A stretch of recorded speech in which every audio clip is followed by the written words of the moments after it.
Yeah, I did. Hey, what's up, guys? We have Tiffany Downey and Lilia Doytchinova on the podcast here to talk about Lilia's new movie, The Haunting of Hollywood. So, how's it going, guys? How you doing today? Pretty good. Hey, Hey, thank you for having us here. We're actually yeah, coming from a very busy day. What did we do today, Tiffany? a full day. We had a few interviews today, a visit to the USC campus to Cinematic Arts, where Lilia is a alumni, some networking events, some interviews, and just out promoting the film. Yeah, cool. So I cut you off. I started it right as you were asking if I've seen the movie, but I did see the movie. I thought it was really good. The production and everything was really well done. The acting and everything. Um, yeah. So you just say you went to USC? I did, yes. Graduate. Yeah. Did you graduate there from film school? I did. I went to the cinematic school there. I graduated. Did production, screenwriting. It was amazing. I went there. Oh, Yeah. cool. When did you come over from Russia, or how long have you been here in LA or So I'm Bulgarian, oh, actually. Bulgarian? I swear I read Russian. Sorry. No, it's all right. Because, it's so I I don't speak. know why I assumed that. No, it's okay. It's We like just Russians yeah, too. yeah, and a lot of people say they would think that I'm Russian, but because it's Bulgarian is the same alphabet like Russian alphabet is the Cyrillic alphabet. So a lot of the Slavic languages actually have the same alphabet, so we can sound very similar. Um, but yeah, I'm from Bulgaria, which is a beautiful little country in Eastern Europe. And I came to the United States at 17. I went to a college upstate New York. I graduated there from a theater program. Then I transferred to USC for film. I graduated from film, and it's been my dream to make my first feature after graduating. And here we are today. Yeah, cool. I mean, that's a really impressive task to make a full length movie. Like, I had another guy on who made it short, but I mean, a full length that's got to be hard. So yeah, let's just go over. If you want to go over you for Lilia first, you're the director, and then you're the actor. Did you do anything else besides act, like produce or anything, or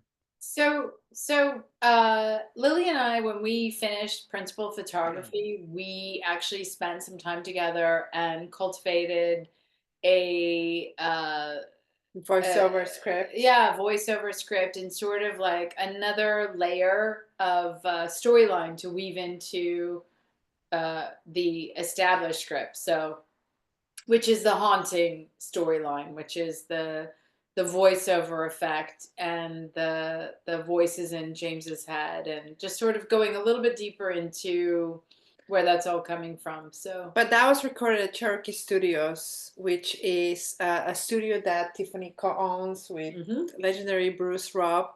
And so that's where she comes in also as an executive producer, besides actress.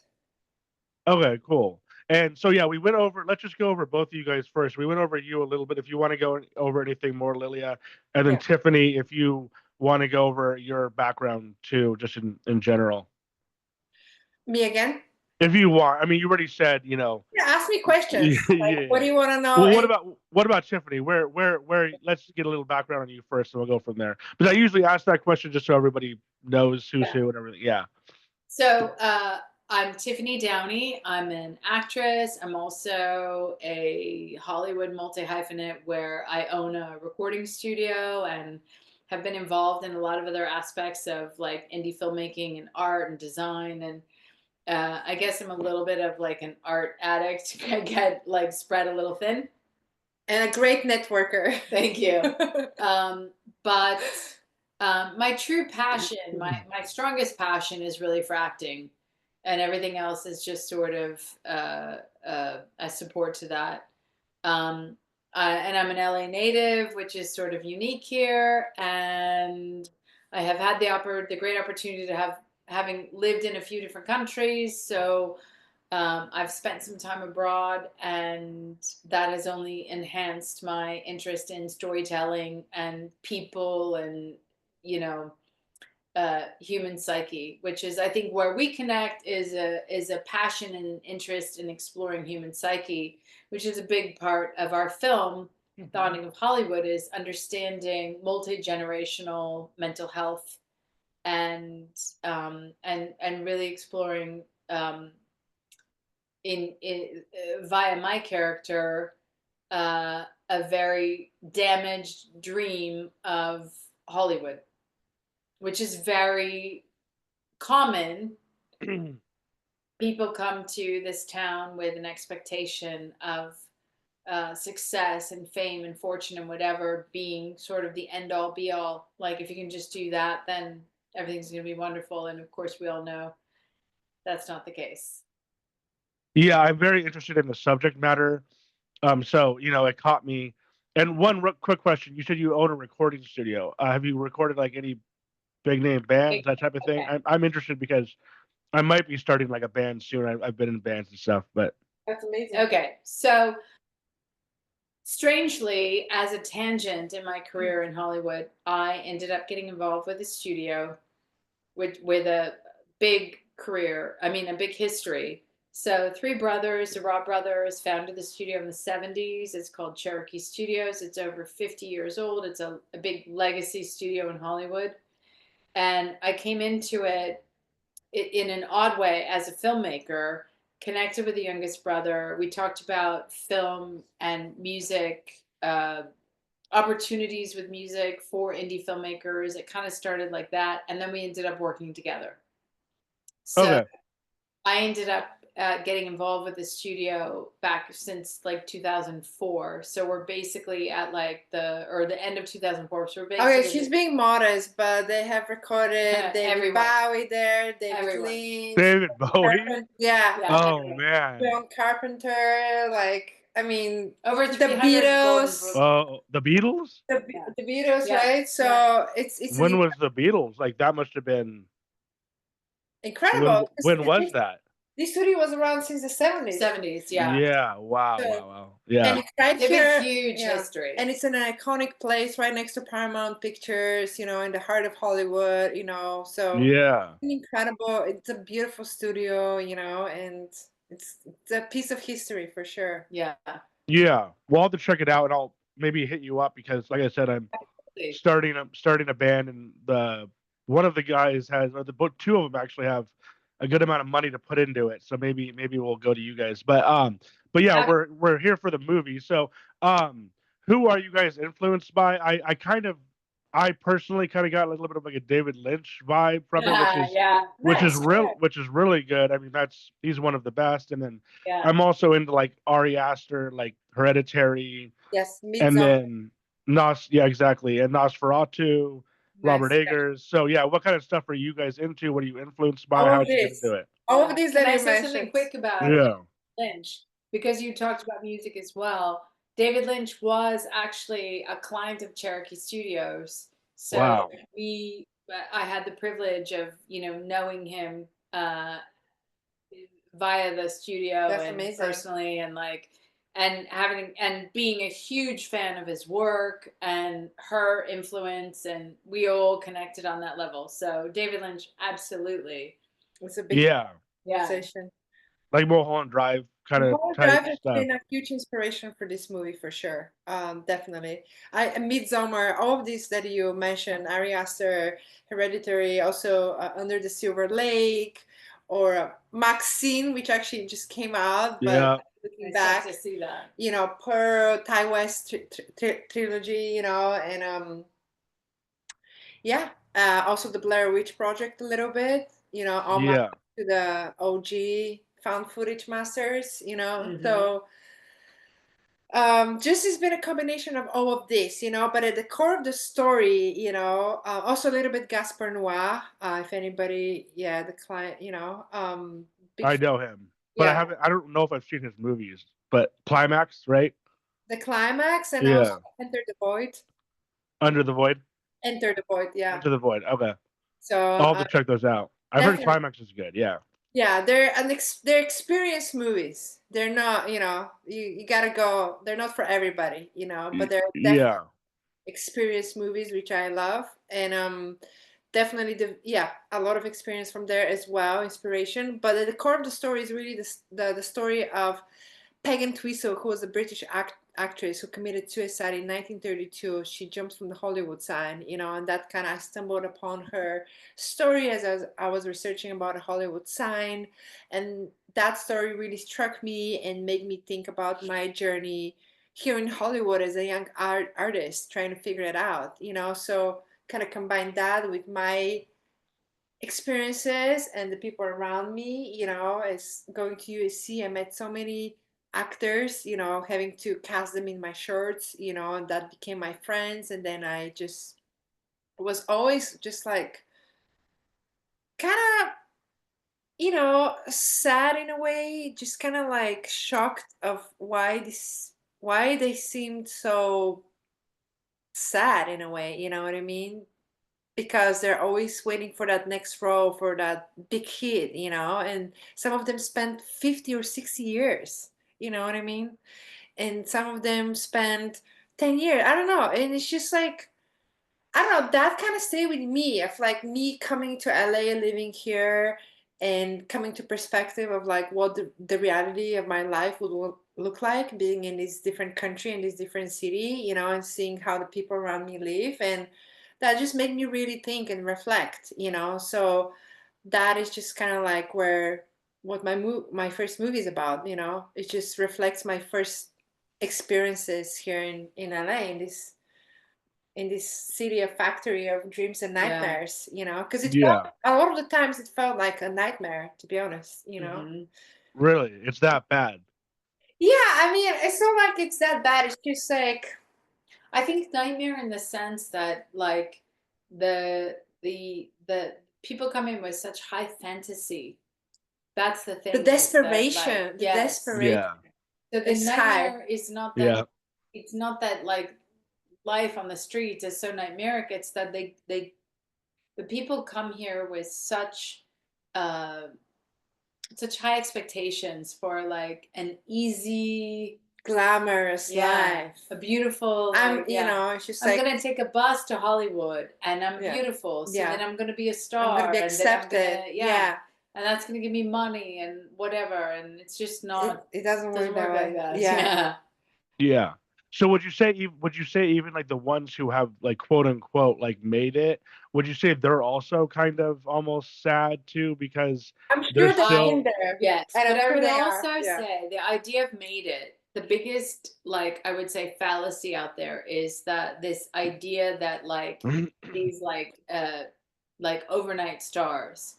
So the majority of people, like even the overnight successes, have been here kind of grinding away and then they finally have their moment of success. So Hollywood loves to churn out the story that like, oh, like this person's an overnight success. But if you research any of these people, like, They've been around for 20 years. yes, the majority of them have been here a long time paying their dues, which is nothing to ignore. Like that's something to be respected. Yeah. They've come, they've worked, they've taken You think classes. they just arrived, but they've been Yeah. here forever. I don't know why the press loves to churn out this story and make it feel like you just overnight, like these overnight sensations. I don't think there honestly are really any true overnight sensations if you research them, but it's a story, it's a myth that's propelled by Hollywood, and that myth then drives people to come here thinking it's that easy, and that's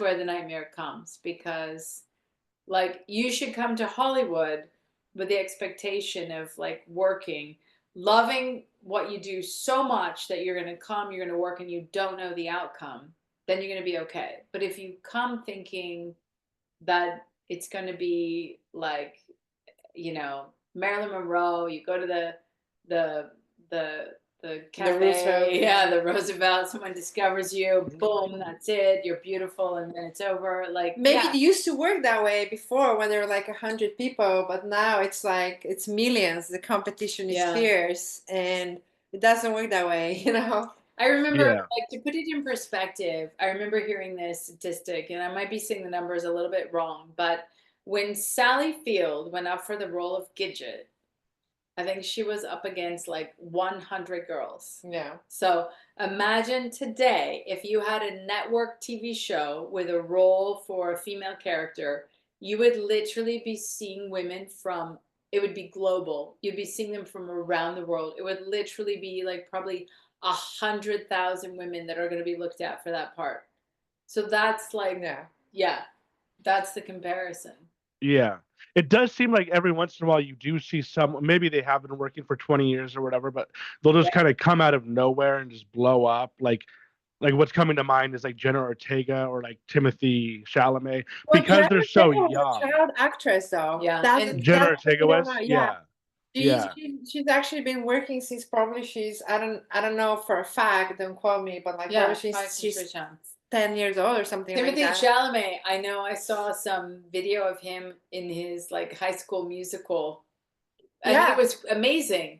Yeah. I found it like on YouTube. And I've seen that. About their overnight success. I think we think they're an overnight success because they finally got to be exposed in the right project that gives them enough visibility for, I think that's because I remember Jenna Ortega watching her in the TV show You.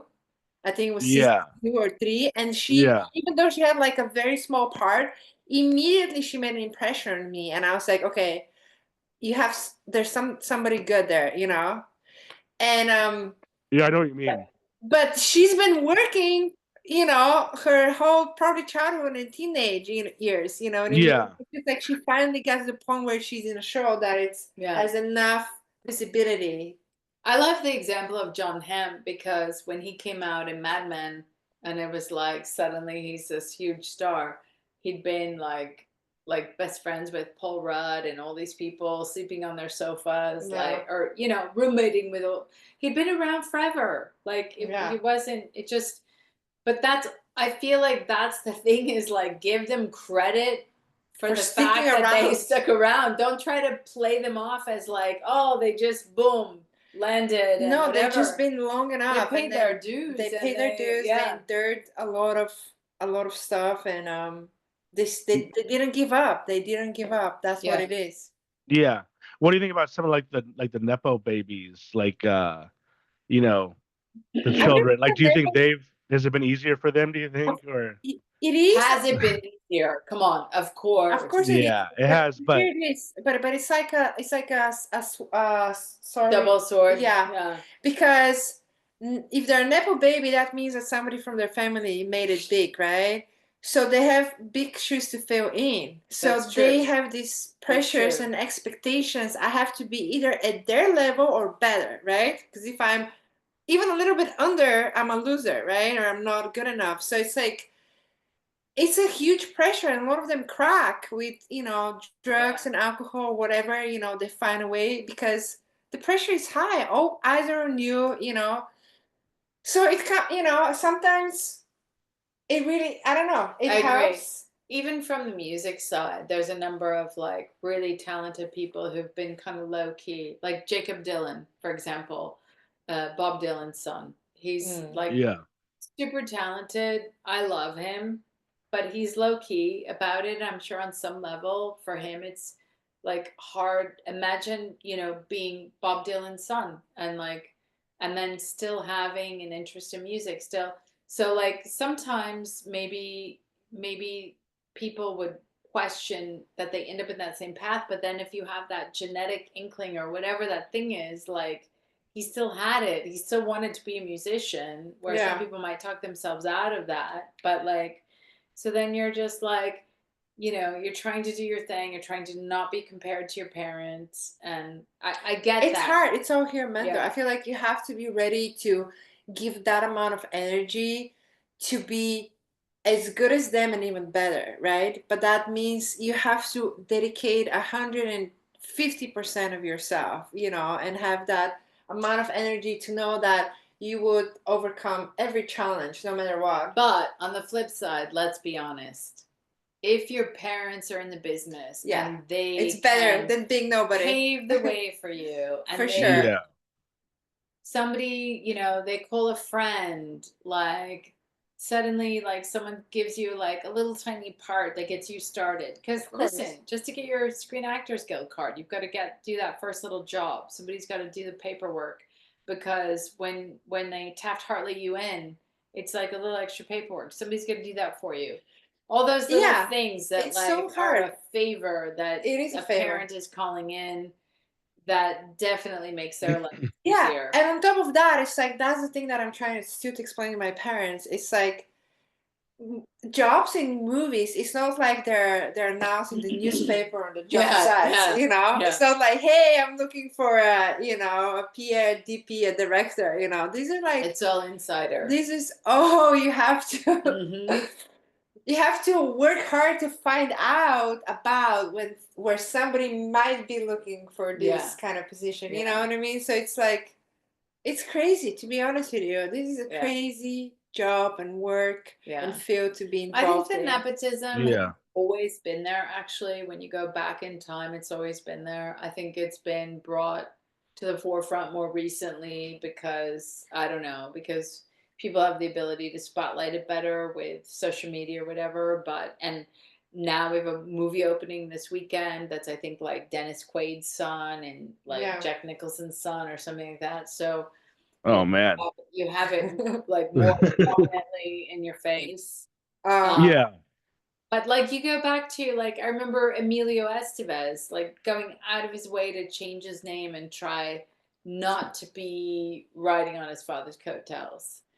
And a lot of, I think it sucks when it's like your parents or somebody from your family is extremely talented and successful, but then you're like, I'm just gonna do business, or I'm just gonna do like, I don't know, like something else. I don't it's like how do you not go into acting if your dad's Jack Nicholson or whatever? It's almost like obviously like that's the path you probably are going to take or should take or want to take, and then I've heard from even the biggest actors where it's like you're judged by the last thing you did. So even though you may have done a bunch of good stuff, if you start doing bad stuff, like it could be the end for you. But it does seem to me like some of the people who are at the top, I guess, like once you get to a certain point, it almost seems like you're there. Like people like Leonardo DiCaprio, Matt Damon, Ben Affleck, like it almost seems like they just, once you hit a certain level, it's very hard to get rid of someone unless it's like a Me Too thing or something, like some sort of allegation. Once you get to that level, you're. Yeah, I would say all those people that you referenced, are kind of like solid in their place. I was talking to someone this evening about a remake of a film with one of the, and they cited one of those people as like, being like a guarantee that it will be successful. But I mean, it almost seems like it is a guarantee. Like it's not, but if you have Leonardo DiCaprio in your film, it almost seems like it's gonna do good. You know what I mean? Of course, it's gonna do good. Of course, it's gonna draw all the fans all around the world to watch Leonardo DiCaprio. And he has like a unique audience. Like I don't know if it's like Speaking of which, he's right here. Oh, speaking of which, he's behind us. Yeah, but I don't know if it's like the He's behind you movie or right what's here. up? Right here. Oh, okay. I saw your poster, but yeah, there we go. Once Upon a Time in Hollywood. Yeah. Probably like the last, my favorite movie of the last 6 years or so. But anyways, what were you saying? Sorry. No, I was just saying like I don't know if it's the Titanic specific energy or which one it was that like solidified, but it's like it feels like he can do no harm now. Like even if he did a terrible movie, it feels like it would just be thrown away. And then I mean, come on, you guys have seen the first movie he got nominated for an Oscar, right? Who's Eating Gilbert Grape? Yeah, when he was like 16 or whatever. Yeah, What's Eating Gilbert Grape? Yeah, what an incredible performance for like he was what 17 or 18. Mm-hmm. Like he, but that's the thing. He's a child actor. He's been around since he's 5 or 6 years old. So it takes a lot of preparation, Yeah. It's a lot of work. Yeah, there's something about the whole celebrity hierarchy thing, LA, the glamour, the glitz and the glamour, that just is like super interesting to me. Like, why do these people get so famous? And like, why do people just love these people, and it's probably just because they're like on the big screen. And I mean, You what do you guys what's my think? What, theory? Okay, What's my what's theory? your theory? So you know how back in the day, well, way back in the century, way Yeah. back in the beginnings of times, there was Greek gods, right? Mm-hmm. And there was Roman gods, and the gods back in the day was considered, those were the people who possess all the qualities, all the beauty, you know, all the talents, Mm-hmm. you know, and those are the people that the normal people talked about them and praised them, you know, and wanted to be like them. And they were like on news on you know, on the wall, on artwork and the books and in the songs. Well, these are the modern day gods for us. It's just like people who have stood out in society in some way or another, you know, and contributed in a big way that other people can be inspired by, you know. That's what the gods served as before in the beginning. So I think this is, it's just, it's the same mentality, it's the same tradition, you know. It's just we call it celebrity now, but back in the day, Yeah. it was the gods, you know. Yeah. So it's Makes just we sense. always need somebody to kind of like, you know, to be inspired by. You right? And also people are attracted to it. So there's something that people get out of it. People are attracted to the idea of being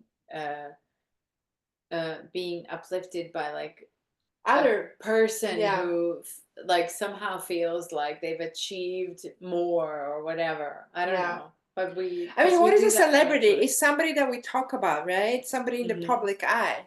So technically, God and Jesus Christ is a celebrity, right? Mhm.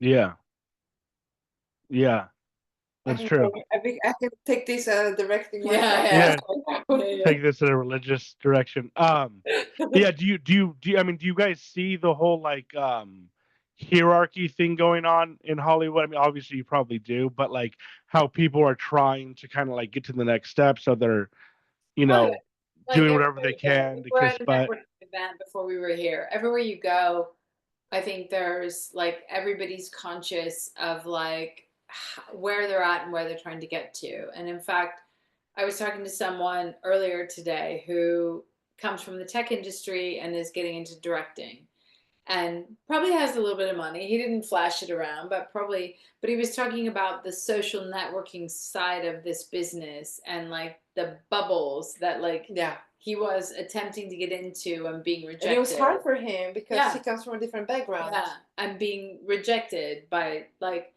you know, but then he'll probably at some point bring his money into the game and like get entrance to some of those bubbles. But yeah, it's definitely like it's There's a lot of definitely steps. a clicky. I would say Hollywood has like a clicky quality with like all the and like we like our exposure is still way low in comparison to when you get up into that network of like, well, the top agents at UTA have this little dinner club or whatever, and like that's, you know, you're dealing with all these different little groups. Like, so if you really get on that path where you're chasing that, like have fun because it goes on forever. Yeah, it goes on forever, and I don't think you can really, you always be frustrated. I think the path And always is, be feeling yeah, insufficient or insufficient, whatever. because I think at the end of the day, yes, this is show business, but it truly is about the art, right? It's about the message, it's about the story. It all starts from there. So if you work hard enough on developing your skills of being a good screenwriter, you know, or whatever, you know, anything that it involves to tell a good story, um, if you have that and then you understand how the bubbles work and you understand the dynamics and you have the chance to be introduced and coming in with a good story, I think your chances are pretty high, you know, because at the end of the day, it's all about the story, right? Absolutely. Like if you don't have a story to tell, if you're not passionate about something you feel like you need to convey, then you're not gonna last, right? And it's a journey. It's like it's such a, you know, because everybody comes to LA because they want to transform themselves. They want to be the best version of themselves. This is what this city promises you, you know. They promises you that if you give your the best version of yourself, you're gonna get the best out of life, right? So it's like that kind of devil agreement that what is it called, the pact with the devil that you do, and you come here and yeah. Yeah. So in terms, let's get into the movie a little bit now. So your movie was, I want to make sure to cover that. But first of all, with you, yeah. So with you, it's late nights in LA, everybody. Whoever is watching, you guys have been partying today. You said you went to a thing before. Did you go to like a? Okay, let's play a quick game.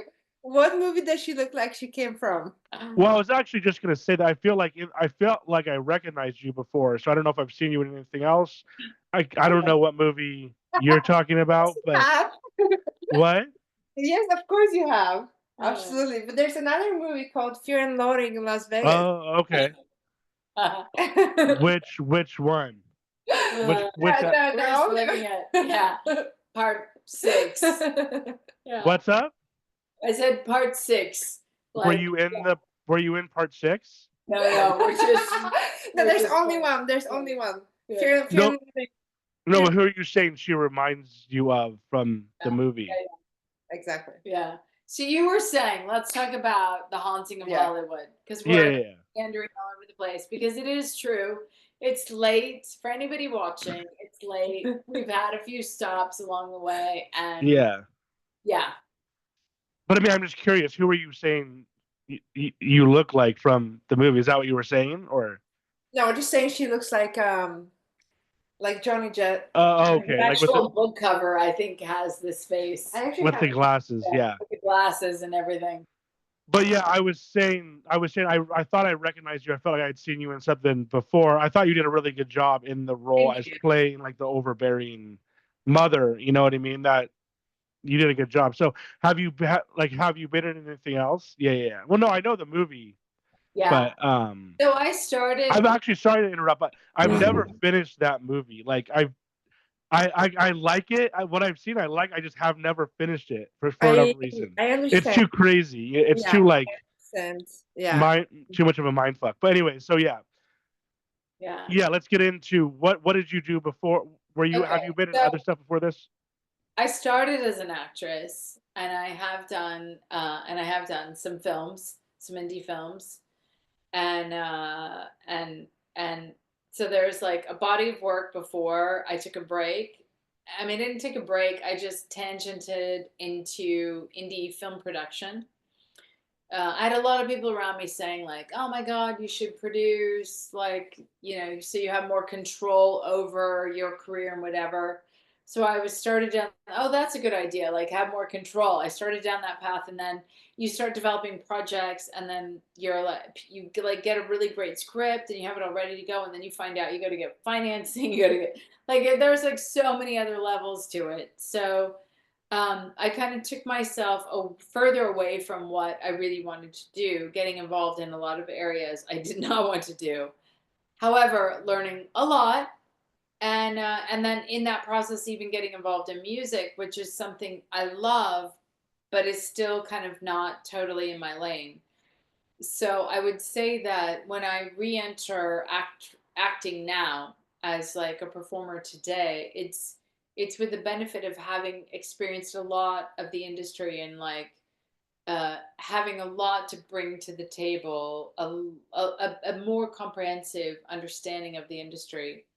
But also a deeper appreciation for my little lane, which is truly what I enjoy. I enjoy pretending to be other people. That's what I like to do. So it's like a circuitous path you take, going off in all these directions to do a million things to find out that where you were was actually where you wanted to be. Yeah. I think there's something about like acting as somebody else or even watching a movie that kind of like takes you out of reality or whatever. Is that what like once you enter into that movie character or whatever, or TV show or whatever, you're almost like into like another world kind of thing? Is that what's I think it's very similar to the experience the goer has watching the film. I think we're both kind of after the same thing. We're both kind of trying to empathically live another person's life. I think what's different as an actor is that you just go deeper. So for me, it's the experience of like really going deep into somebody else's psychology and playing with different personalities and all of that. But you as a moviegoer are doing the same thing because you're actually watching a film, and most of us put ourselves kind of in He's the receiving it. protagonist Yeah. character, and we sort of watch the movie from that perspective. We experience it emotionally from Yeah. whatever that lead character. So it's kind of the same. We're both after the same, I think, adrenaline like hit. And I think it's just, I think in life in general, the fact that we tell stories, like if you go back through history, back to pre-cinema and everything, what did the different communities do? Like they got around the fire and they told stories. Exactly. Like it is our nature to to kind tell of like stories. understand It's stories. ourselves. Yeah. We understand ourselves through story. I think that's basically like something built into our genetics. As an actor, Yeah.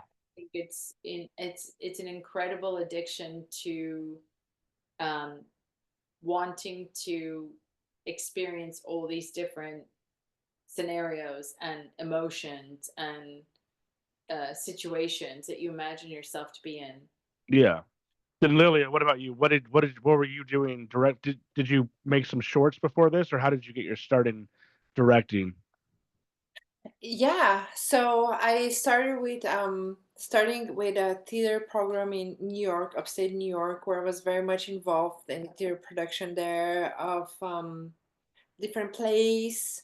Um, I started like doing like the little storylines of photography, black and white photography, just like kind of like learning all the arts that I felt like were connected to filmmaking.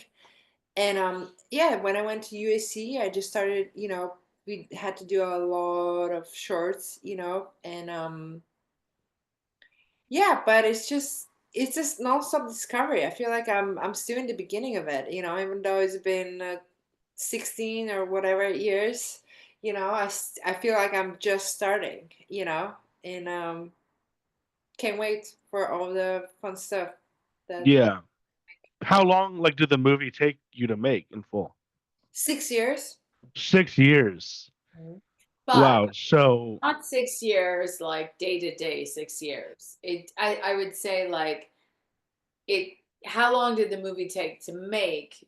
It spanned a period of 6 years, but not like steady everyday work because she was doing big projects, working with like several big companies that were doing some big film franchises.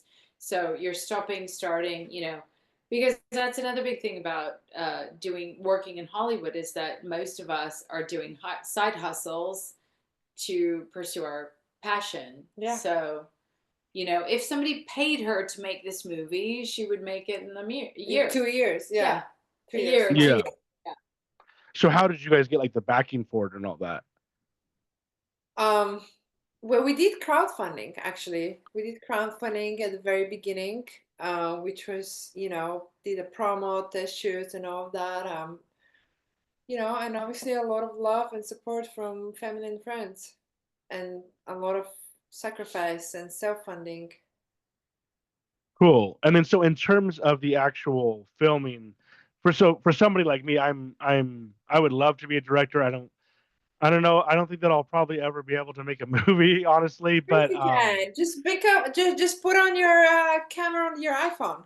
yeah. Well, I mean, I do a lot of filming and Instagram, YouTube, and TikTok. But for somebody like me who would like to get into it, like, what some advice of what of like through what you did to make the movie? Like, what kind of cameras are you using? How were you able to get the actors? How did you go about picking the actors? The script, all that, just everything. I think the best thing first would be to start with an idea of like, oh, what is it that you really want to make? What is it that you want to say? What is your message? What do you want to communicate to people?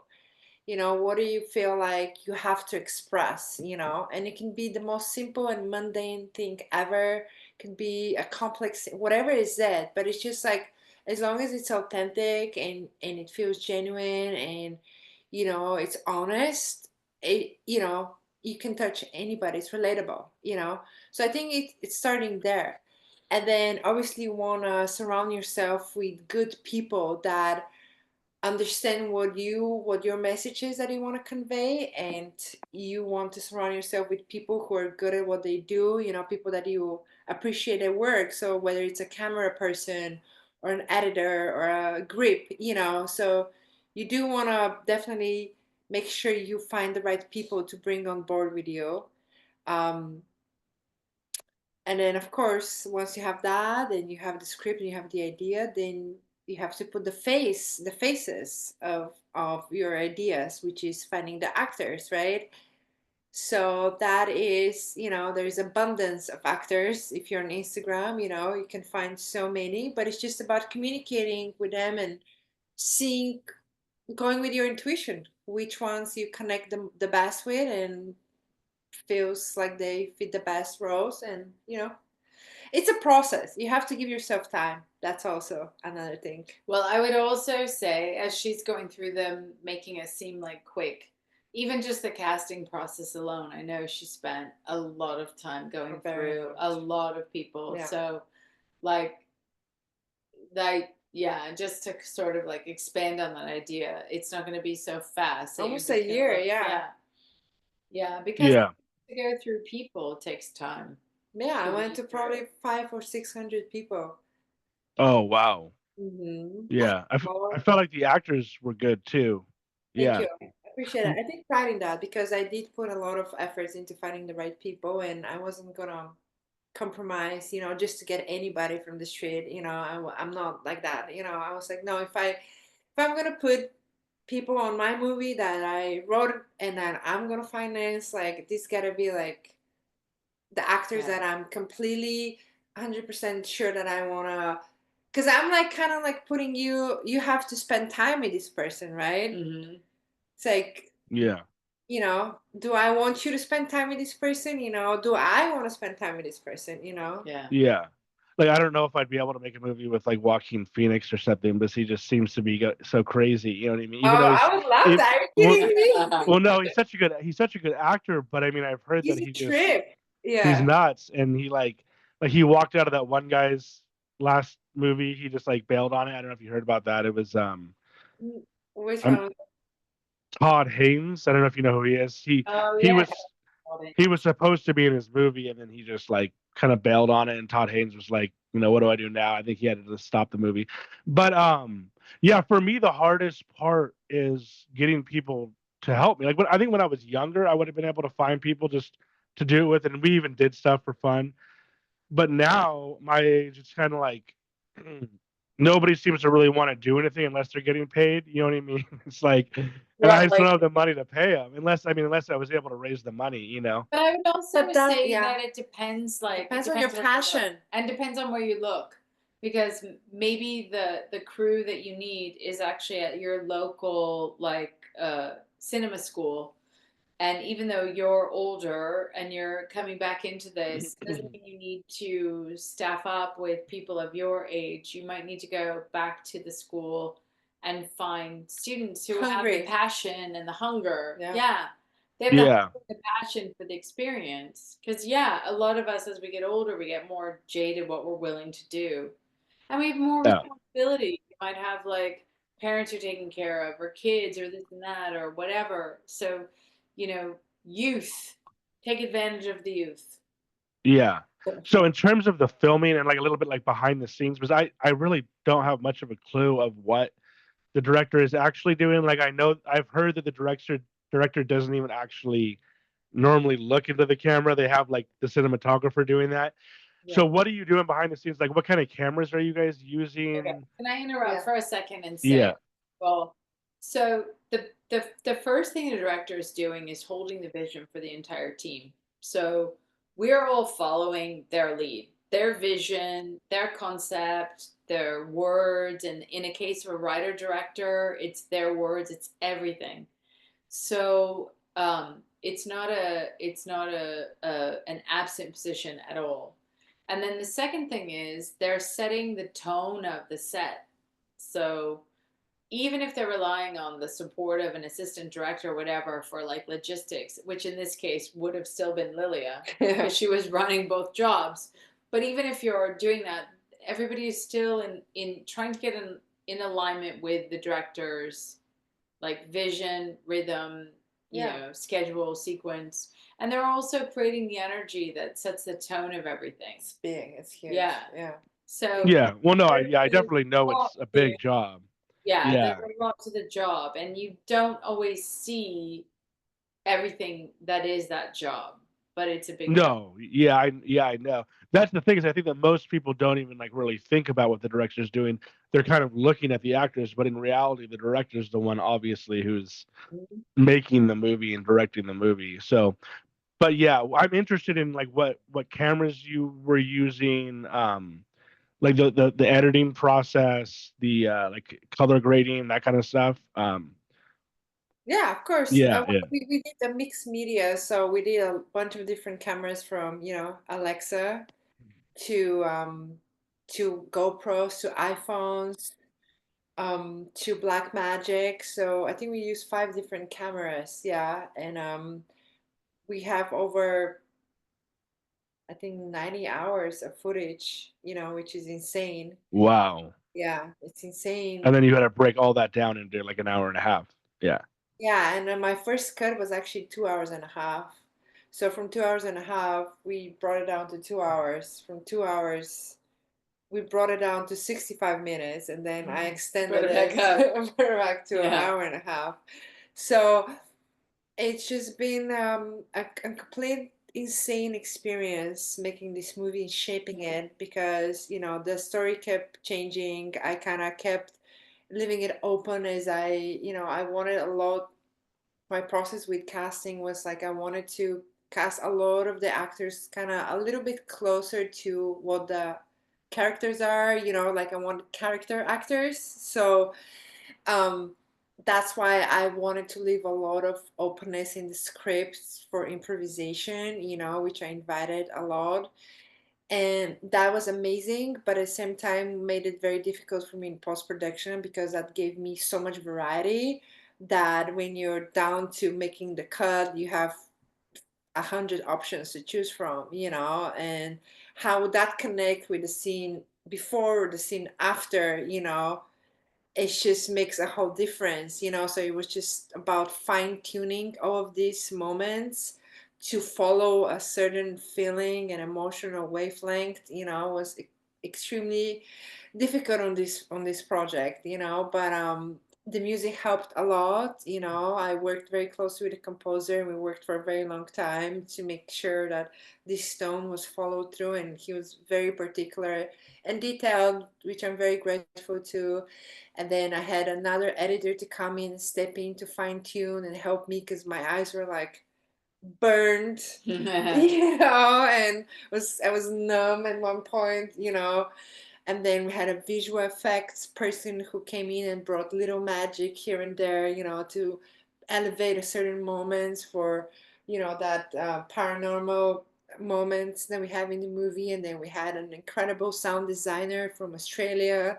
She designed a specific theme for us that we followed through. I had an amazing sound editor and sound effects editor and mixer Jose, who like really dug in and just helped me so much to polish the whole project. Then we had a Corey. We had to redo the voiceovers and dialogues, because we had to. And Well, we had a vehicle that was used in a lot of the shots that was creating a sound that was hard to yeah, the hear dialogue the was a dialogue mess, so we Yeah. had to like redo the whole dialogue again. And then we had to do a voiceover whole second storyline with Tiffany because we felt like Olivia, we need to give more to Olivia, justify her more. And and just like Stages, many it's stages. many Yeah. stages that we went through,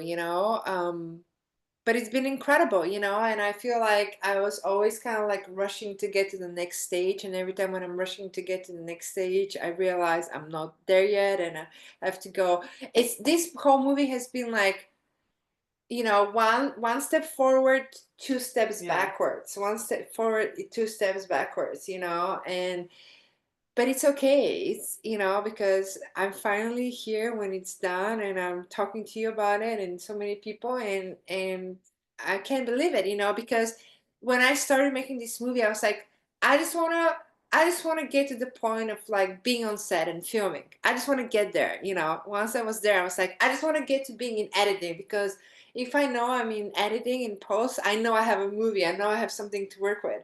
Then once I was in post, I was like, I just want to love this, you know. I have music and sound and color, you know. And once I got there, I was like, oh my God, I can't believe it. I can't believe I even finished, you know. Yeah.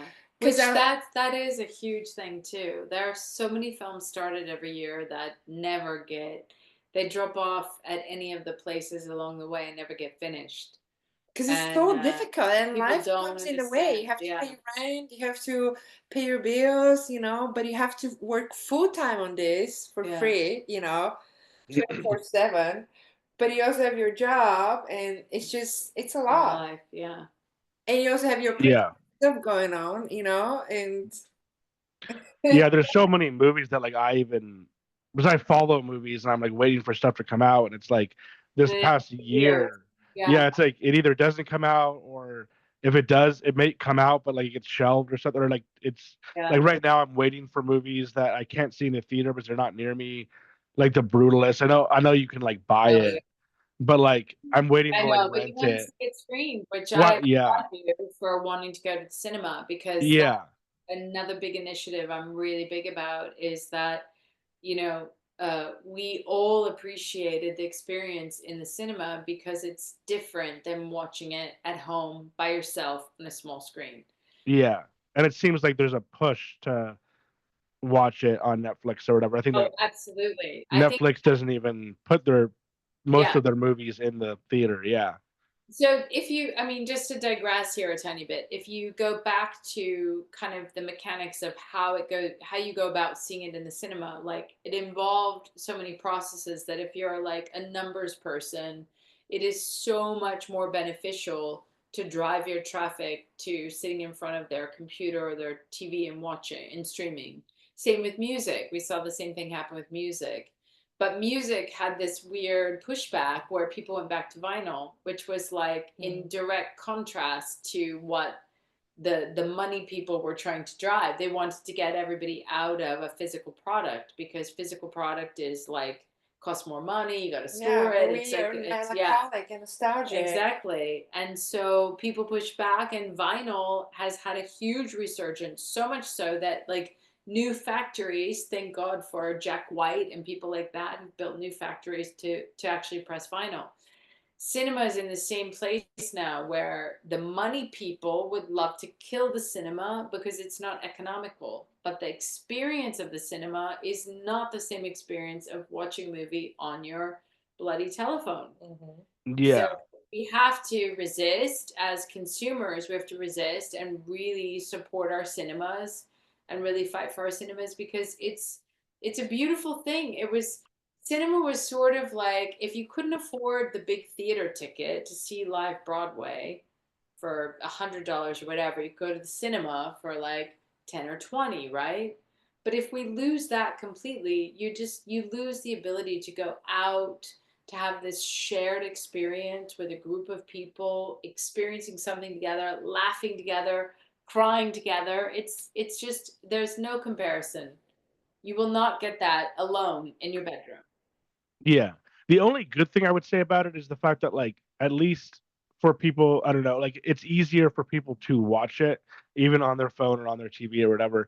Um, so you might maybe it's easier to get eyes on it, maybe, or even I don't know, even like I know there's a trailer up on YouTube, but if you at least you can put it up on YouTube, a trailer, and it's easier to get people to go. That's one thing. But yeah, I definitely agree that the theater experience is better than the the phone or home Can't experience. lose our theaters. If we can't lose our theaters, I'm not no. anti. There are some films maybe you'd rather watch at home because they're not Yeah. the effort, but we really can't lose our theaters. We'll have lost such an important, significant, like communal experience of art. And that's kind of what happens now. It's like there's just the market is so saturated with content that now I feel like there's more separation of like what's indie, what's artsy, what's big budget, what is junk food, Yeah. and what you can scroll quick and easy, and what do you actually want to invest time and money to go into theater. But the theater is like Sean Baker said it recently, it's like our cathedrals for art, Yeah. and we should not let that fade away. We should keep that, because this is where we first fell in love with cinema. This is where we first fell in love with movies that transformed us and touched us and made us look at life differently, and we should keep that alive. Yeah. And I know it's going to come back. We're all going to get bored with the AI movies and all of this stuff, and we just want to still feel the real art, the humanity, Yeah. to see in the project. Yeah, and I even just read that I think Sean Baker and the Brady Corbett, the director of The Brutalist, were saying they're like broke or either I'm assuming they won't be broke now, but because of the Oscars, but they have been broke up until now, which is kind of sad that it's like, your production company or whoever it is that is in charge of them isn't paying them enough to make, some of the best movies, it's like, What's the dichotomy in Hollywood right now? You have like Netflix spending 320 million on like a big action, they put a couple of stars in something and whatever. And then you have a movie that was maybe made, we don't know the exact budget, but maybe as low as $4 million, and it won the Oscar. So we're in like a very strange discordant time in terms of understanding what people really want to see, what people value as art, we'll see what happens with this big Netflix film. KCRW skewered it. We'll see what the audience does. I think it's probably going to perform poorly based on their judgment. which one is this? The Electric State that Netflix just Oh, yeah. yeah. So I mean, and I'm not trying to diss that movie, but No, yeah. what I'm trying to sort of comment on is the massive amount of money spent. You made the reference of like people like barely being able to live, who are trying to make art, and they're trying to make films that will have some significance and will have value and will last over time and be worthy of being made. And you have that in the contrast of like just other people just throwing massive amounts of money at stuff that like it's strange to kind of wrap your head around. Like, so wait, the guy who won the Oscar can barely pay his rent, but so something has to be done to kind of square all of this, basically. Yeah. And I mean, I've heard that the Electric State isn't doing good, and I mean, it's sad to say, but hopefully it doesn't. But I mean, hopefully the tides turn and they're like, but some of these movies do really well. Like I saw a guy post on YouTube. He wrote a movie and he's like, my movie is #1 on Netflix, but it has like horrible reviews. It was like 15% or whatever. I don't even think the critics reviewed it, but it's #1 on Netflix. So I don't even really. I think his message was probably like, possible. Yeah. yeah, the worst reviewed new movie is the best. It's because you just have so many people out there who don't know what a good movie is. You know what I mean? It's like they're just watching anything or like I don't know. Yeah.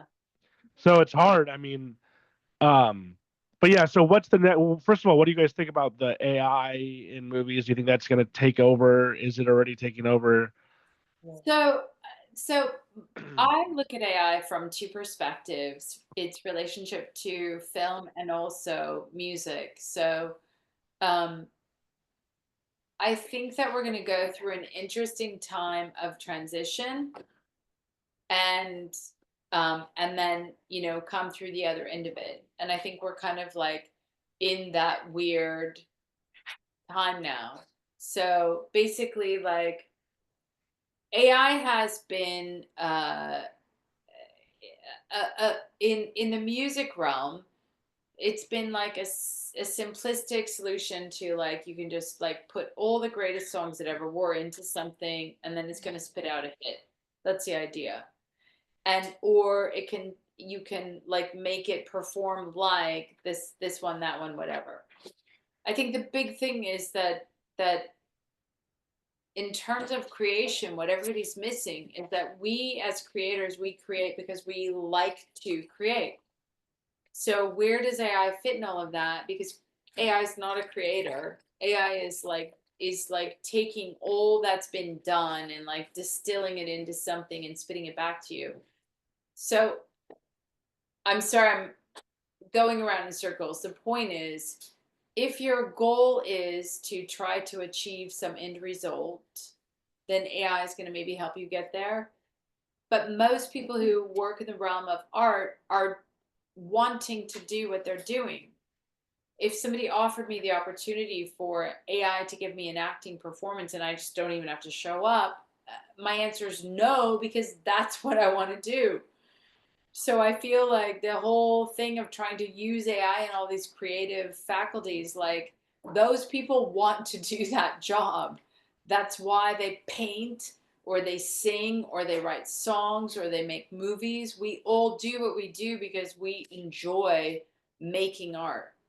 So the people who want AI to do that job for them are not after the artistic experience. They want the end result. They want the money, they want the award, they want the whatever. But that's not an art. That's not the path of an artist. Yeah. The only defense I would say for AI, like obviously it's I think overall I'm like I want to say I'm not for it, and obviously I'm for the artist, like the human artist over the AI. But the one good thing about it is at least it makes it like cheaper for people who want to do art to be able to do it. Like you know what I mean? Like if I want to create something and I don't have the money to go No, out. look, AI is an incredible tool that makes the process of processes just efficient, quicker, you know. So AI is incredible, I think. But at the same time, I don't think, you know, we should be, because I know there's like a lot of anxiety and fear that it's going to take over. It's not going to take over. Do you know why? Because when AI writes something or comes up with an idea, it doesn't have the feeling or the emotion that the humans brings into the table, you know. And yeah, it's going to give you all the formula and it's going to give you all the you know, the best formulated way to make something happen or to tell a story, but it's not going to give you that emotion and feeling that only a human being can, you know, through their feelings and through their experiences.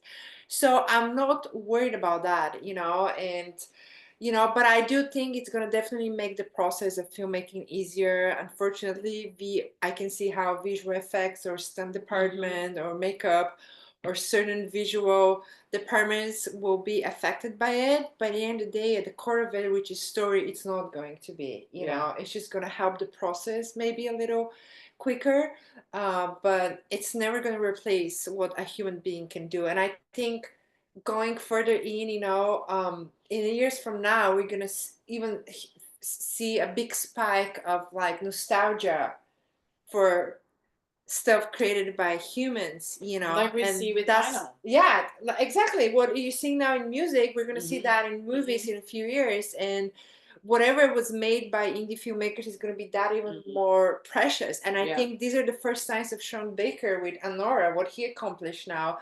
I think these are the first signs showing that what he did now, he's paving the path for filmmakers, indie filmmakers are going to be even that more, I think, appreciated years from now, because what they'll do is all going to be, you know, the limited budget and, you know, limited resources and that much more hands-on, you know, and yeah, so we'll see what happens. Yeah. So going from here, what's your guys' next step? I know it's on is it Mometu app? So it's on Mometu, Mometu app that you can download on TV for free, or you can find us on Haunting of Hollywood on Instagram and find the streaming link there in our bio, and it's streaming right now for free. So And get if the you're chance. watching this, like watch it now, because we're streaming for free for like a couple more months, and then it could change. You might have to pay. So watch Yeah, it now. watch it now. Yeah, Okay. exactly. Yeah, that's cool that you guys were able to get it on that app because I Yeah. mean I've talked to some people on here and like I wasn't even able. Well, it wasn't out yet, I guess, but it's like I was like sometimes it's like not even able. It's like not even. I'll be like, where can I watch it? And they're like, it's not even up Yeah. anywhere. It's like they're waiting to release or whatever. But so that's cool that you guys got it on that app. That app seems to be pretty cool. You know, it's all like indie type stuff, right? Yeah. Mhm. Yeah. Okay, Indie so movies all around the world. Yeah. Yeah. yeah. And so do you guys have you guys been to any festivals or anything? Do you plan to go to any Yes. festivals or Yeah. We went to podcasts? Cannes last year. I'll let Tiffany tell you more. Yeah. So probably like our most That was fantastic. That was a dream. Honestly, it's like going with Tiffany and Astrid. So Astrid, so the girl that the actress that plays Marilyn Monroe, her name is Astrid Morbeck. Shout out to Astrid. She's incredibly talented. You know, beautiful. Swedish actress. Yeah, beautiful girl from Sweden. So she came from Sweden to meet us in Cannes to be with Tiffany and me because we're there going the team. Oh wow. Hollywood to represent the movie at the Marché, you know. So it was Yeah, it was incredible. We were amazing. there for 2 weeks. Yeah. You guys went to Cannes for 2 Yeah. weeks. And that's Yeah. where? That's France, right? That's Yes, south Yeah. of France. South of France. Wow. It was so cool. Yeah. We've done a number of local film festivals, and the film has even been I don't know, in competition in some other countries where we didn't attend. Yeah. But In Tokyo and Turkey. Yeah. The Cannes Film Festival was definitely, I think, the pinnacle of Yeah. our experiences doing the festivals, and like really experiencing an international market, an international festival, and It was yeah, incredible. We met epic. so many amazing people, and just being able to go to these incredible events with Mhm. amazing people to tell them that we have a movie and Yeah. tell them about the movie was dope. You know, it was like the first steps of really doing, you know, trying to spread the word about the movie. So Yeah. you know, we went there with our merch and you know, we had like our shirts and hats and you know, just went prepared to hustle and Yeah, that's a big deal. That's supposed to be one of the nicest ones, right? Yeah. Oh That's my God. It's like it's beautiful. luxurious. It's beautiful. It's luxurious. But like there's an entire, they basically take over the coast in that little area, and you have like every beach club every night is being taken over by one film or brand or something. It's a party for something always. And then basically all night long there's something. Yeah, there's a party starting from morning to night. Yeah, from breakfast till after breakfast. Were you guys able to like meet any like celebrities while you're there? Or have you done any of that, like meeting of celebrities? I'm sure, yeah. Like I'm sure. So both of us have had an experience in Hollywood of having worked in that capacity. Lilia, prior to even doing this film. We did go to somebody's villa, didn't we? Yeah, but I'm just saying, like, the idea of celebrity, like, we both have had that. Like, Lilia's worked on a lot of major sets with big celebrities like Liev Schreiber and Sylvester Stallone and Jason Statham. There's like a number of people, and uh, my recording studio has a massive history, and as an actor, even just from my past, I've had the privilege of having been around a lot of very famous people. So we have that already. Yeah. So Ken was a little bit less like celebrity stalking, and we're more after, I don't know, the experience. Yeah, just meeting the right connection. And the new films. Like we were chasing all the new films, the new projects, that were talked about. And we met some incredible, up and coming directors. Yeah, that maybe, exactly. you don't know about, but we know they're coming, and they're super talented, and it's been just super amazing to be able to meet them and talk to them, and and see that there are other people like us on the same path, trying to figure it out and having a lot of great qualities and projects to them, so you get more benefit out of networking with the people who are, we're trying to network with the people who are moving with us at our level, because those are the people that I don't know, are more likely going to be able to help us, or we help them, or whatever, and you're all moving up together. So yeah. Let me ask you a couple of questions. So since you watched the movie, what was the best thing that you liked about the movie, or that you kind of took with you? Well, I thought it was shot really well. The acting was really, I mean, the acting and the shot, the shoot, the filming, the story. I kind of thought there was like a like I said, like a Lynchian vibe to it, which is I don't even really know how you would explain that besides kind of like Sure. Yeah, you said Lynchian, and everybody knows what that means. yeah, almost like dreamlike, kind of like surreal, a lot Fever like dream. what was that? Fever dream. Yeah, exactly, fever dream. Um, and then I also just in general like the topic. I think that it's a really interesting topic of how Hollywood is so messed up and people are just will do anything to kind of go there, and it'll like it could crush your hopes. It could, it could make you or break you kind of thing, and it's probably one of the hardest things to get into. And so yeah, I mean that was a couple different things, Because I think, but why is it that? Because I think this is the one, I mean, I don't know, but this is definitely an industry where it's like you have to have a full belief in yourself, to I think to be able to really make it at the levels that everybody dreams, or you start even, dreaming or wanting to be into this. But like you have to have 100% believe in yourself. And what does that mean? That means that you have recovered from your childhood dramas, recovered from your personal dramas, and everybody has traumas, everybody has pains, everybody has wounds that they're going through the rest of their lives carrying those wounds. Some are able to heal, some are never able to heal, and and I think that's why it's so difficult to break in, because you have to have 100% believe in yourself, to be comfortable in your skin, and that's the hardest thing in life to do, because we all carry so much from the moment we were born, and you know. yeah. Could I ask whose villa you went back to when you were kids? So Ken. No, we'll keep that a secret. Was it somebody I would know? No, we went to so many beautiful parties. Like it really is like it's the and the Formula One. We went to oh yeah, we went to Monaco for Formula One. It's like a completely epic, otherworldly experience. It was epic. The only negative thing was that we did have some sickness come through our condo. We had a condo of powerful women networking, but networking into the nights, yeah. And so that would be the only thing that slowed us down. There was a little bit of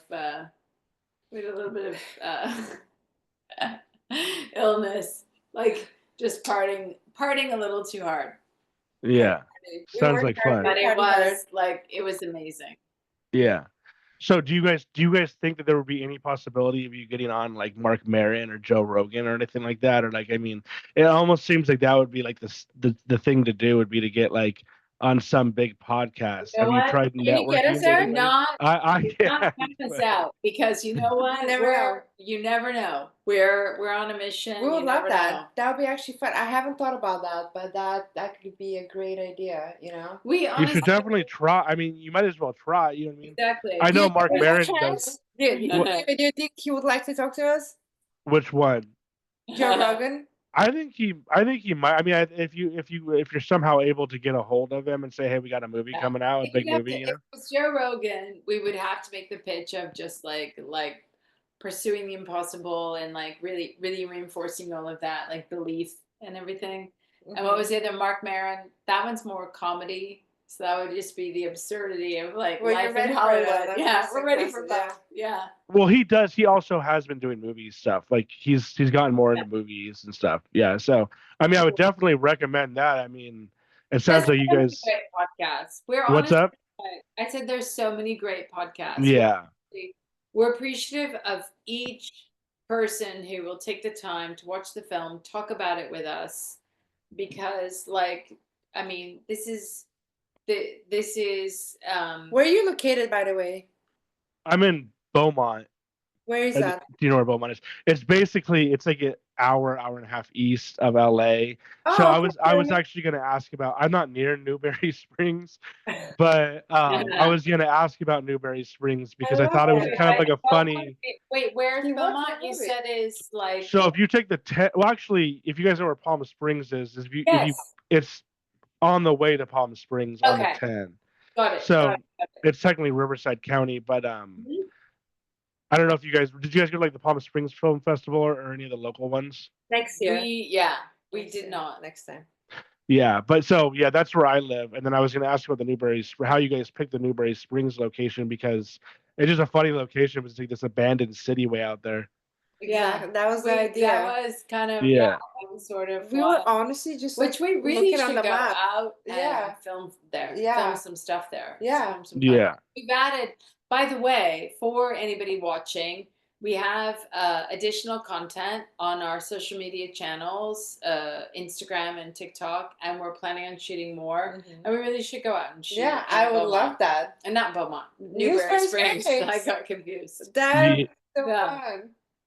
So where did you not film those scenes actually in Newberry Springs? Where were those? Where was it filmed? In Sunland. In Sunland. Tahunga, Sunland. Yeah. Okay, so that's like more kind of like I guess like northeast LA. Yeah. Okay. And then most of the downtown or LA shots were actually just in LA area. Yeah. Remember that we were filming in COVID, so we had this unique perspective, like the drone and all those shots you see. We had this very unique perspective on the city that you don't see every day, which is Hollywood, people on the boulevard, which sets the tone right away. Yeah, one thing I noticed was like I recognized a lot of the stuff in the city, like the Capitol building or whatever. But in a lot of movies I watch, like I don't really recognize stuff. Do they intentionally like leave stuff out, or is you know what I mean? Like I don't really see LA they a lot could of be stuff. from there's so many from copyrights to reasons. What kind of drone did you use? I fly drones, so do you know what it was? I think it was like a Dragon 3. Okay. I have a DJI Mavic. DJI Mavic Air. Anyways, so it's been well over an hour. So last I always ask everybody, well, first of all, you've already said you can watch the movie on Mometu and then Mometu, yes. So please, everybody, watch this movie on Mometu, and it's free right now, so don't miss this window to watch it for free. You can also follow us on social media, Instagram at The Haunting of Hollywood. Just Haunting of Hollywood. At Haunting of Hollywood. Also, Venus Light ENT or The Tiffany Downey. Also TikTok and all the other platforms. YouTube. And we're on Spotify now too. Listen to the music, Snow Effects on Spotify. And what are we forgetting? And we have merch out, Yeah, and talk to us. We're really, really interested in hearing back from our fans. So tell us what you think about the film. We will respond back. All right, sounds good. And then lastly, I ask everybody. Well, first, the Spotify thing is that like a band or group or Snow Effects? No, we have our original. FX, we have our original soundtrack album released. But I mean, who did the soundtrack? Was it like a single person? Yeah, we had a composer. He goes by the name Snow Effects. Okay, cool. I'll check that out. And then lastly, I always ask like anything you're into in terms of obviously movies, music, um, podcasts, TV shows, obviously mostly movies and TV shows that you guys are into that you Uh-huh. like the last year or maybe even coming out. I'm just always interested in Okay. hearing about new stuff. And I know we kind of already went over some of the stuff in the beginning, but Okay. I'll go first. just I'm looking at- anything you're into that Yeah. you want to Okay. know. This is what I'm into right now. So I'm watching White Lotus. Oh, yes. Love that. Yeah. Love it. Why did we all love it? We all love it. Why we love it? It's so fucking good. Right? And I'm Ye- also watching Severance. I haven't gotten into that, but yeah. those I've heard are- it's good though. Yeah, those are like current shows. And Thousand Blows. I was a huge fan of Peaky Blinders, like huge. And Did the you same. watch the whole? Oh my god, I love the production. I love everything about it. So that same team made Thousand Blows. So I'm like a couple episodes into Thousand Blows. I haven't even heard of that one.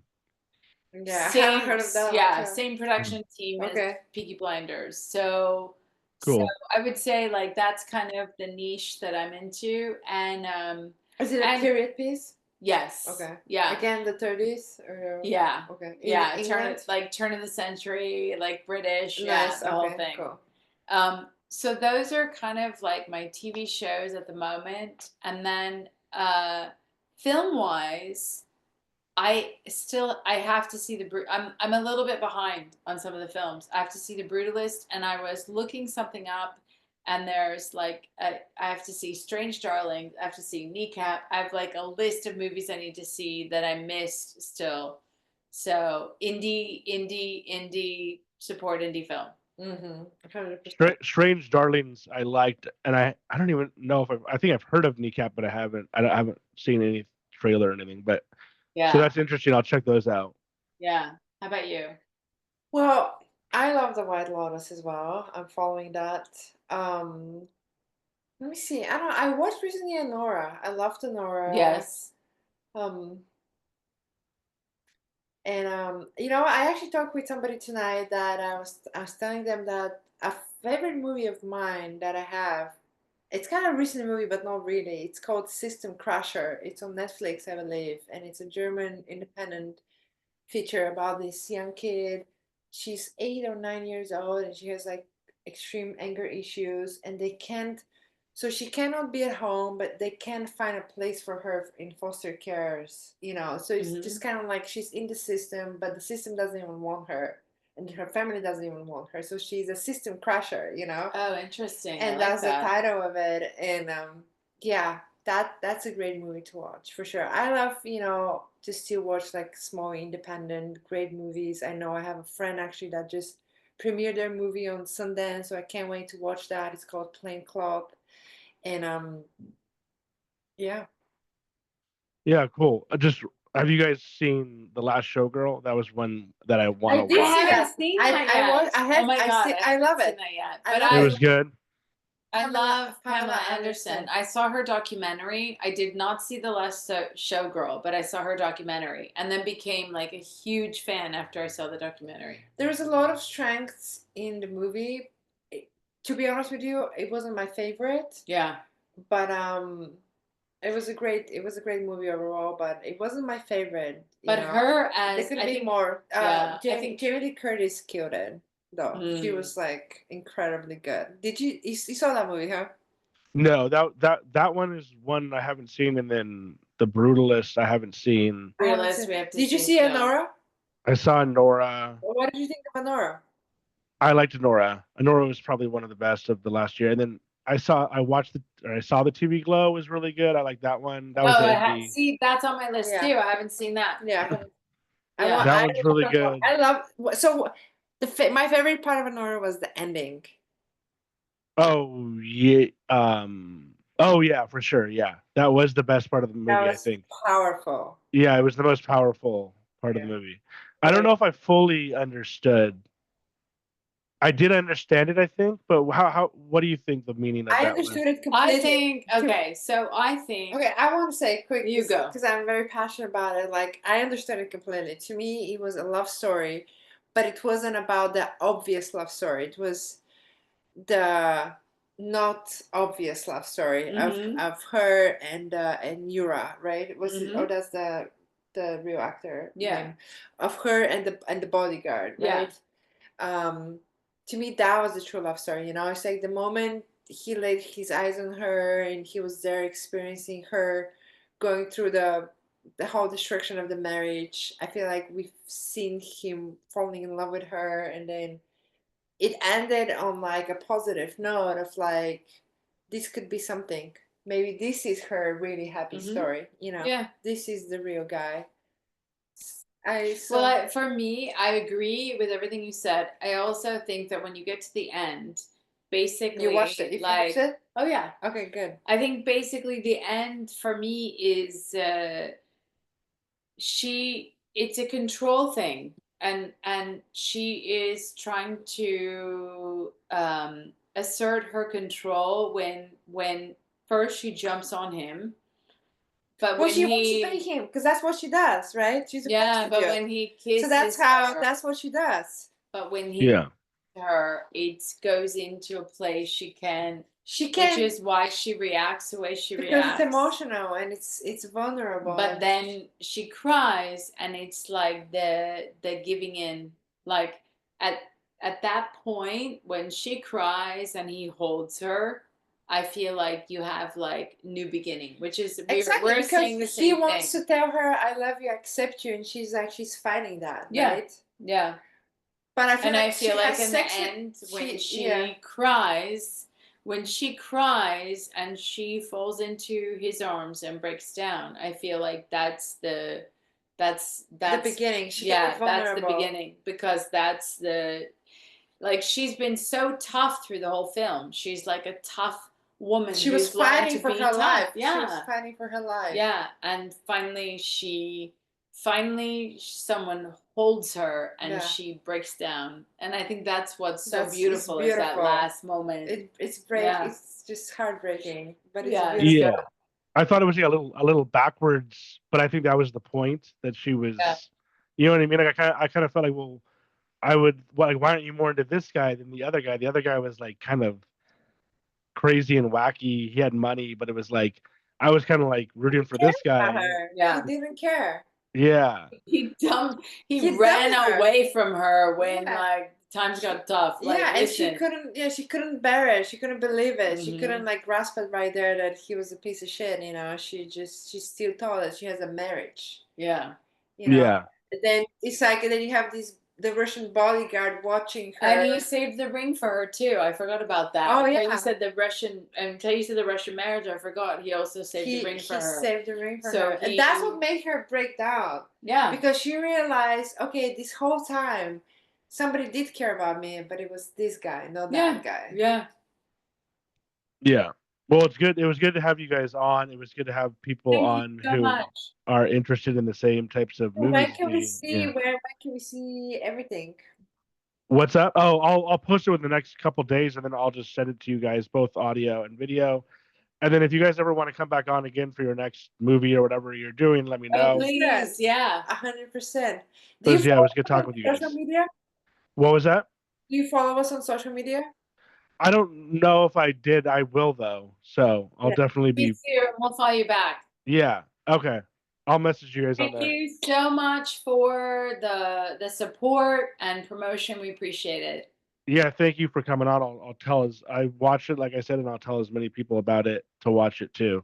Thank you. Thanks, guys. Thank you, Okay. Micah. Cheers. Bye, guys. Bye.